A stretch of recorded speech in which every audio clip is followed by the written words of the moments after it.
The fire burns steadier tonight, so come, take a seat and hear a tale.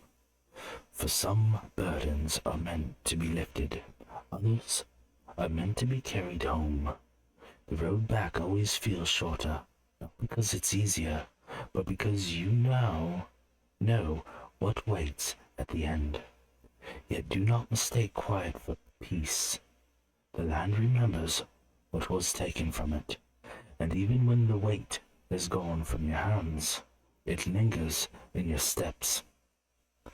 This tale follows the path home, and the price of believing the hardest part is over. Episode 11, The Return Journey. The way back felt different.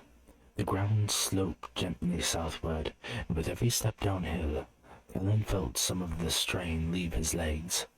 The forest no longer pressed in as tightly.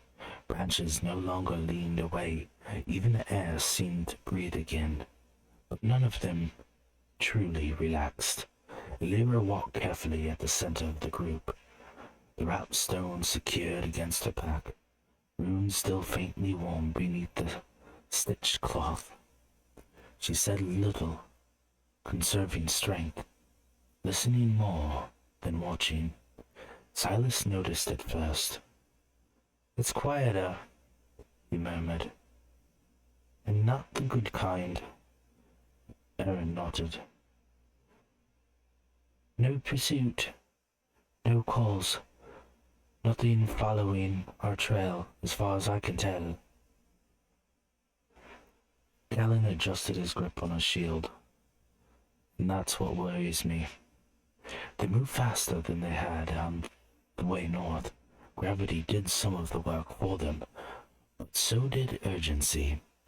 The force no longer resisted their passage, yet it watched in a way that felt aware. By late afternoon, the light shifted. Long shadows stretched between the trees, and the warmth of the day thinned. Callan raised the fist, slowing them to a halt near a shallow hollow, protected on three sides by rock and root.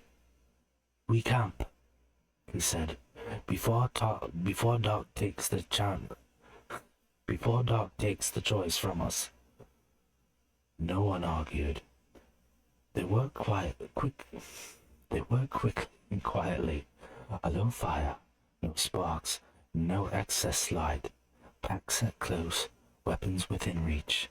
Lyra traced a subtle boundary around the camp.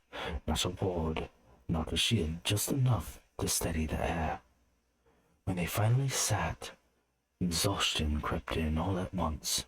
Silas leaned back against the stone, rubbing his neck. "You know, for something that nearly crushed the world, that thing fits real nice in a bag." Lyra managed a faint smile. "It's not asleep, just contained." Aaron chewed thoughtfully on a strip of meat. "How far until Brackenfall?" "One more day," Callan said. "If nothing slows us, we'll at least be at our house right at nightfall. We will sleep within its protected grounds and turn the stone in early morning at the docks." Silence settled after that. The fire crackled softly. Above them the sky darkened, stars pricking through the canopy in broken pieces.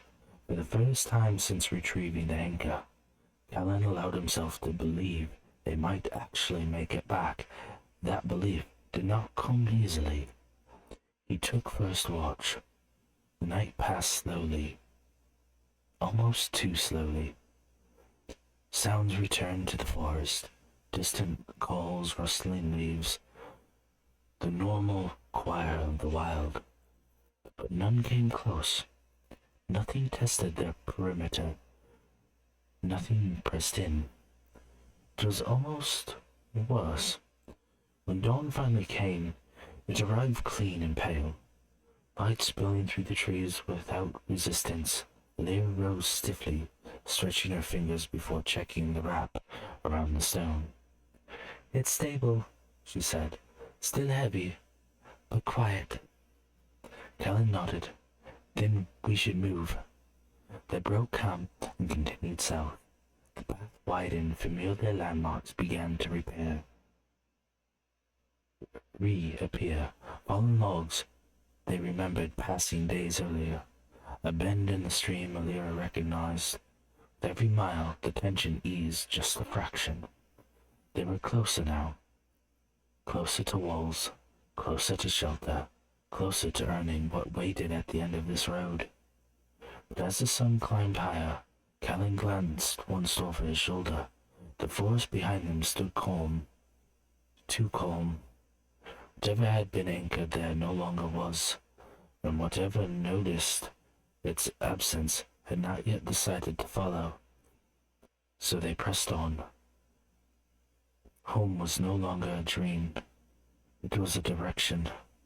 The fire burns quietly now.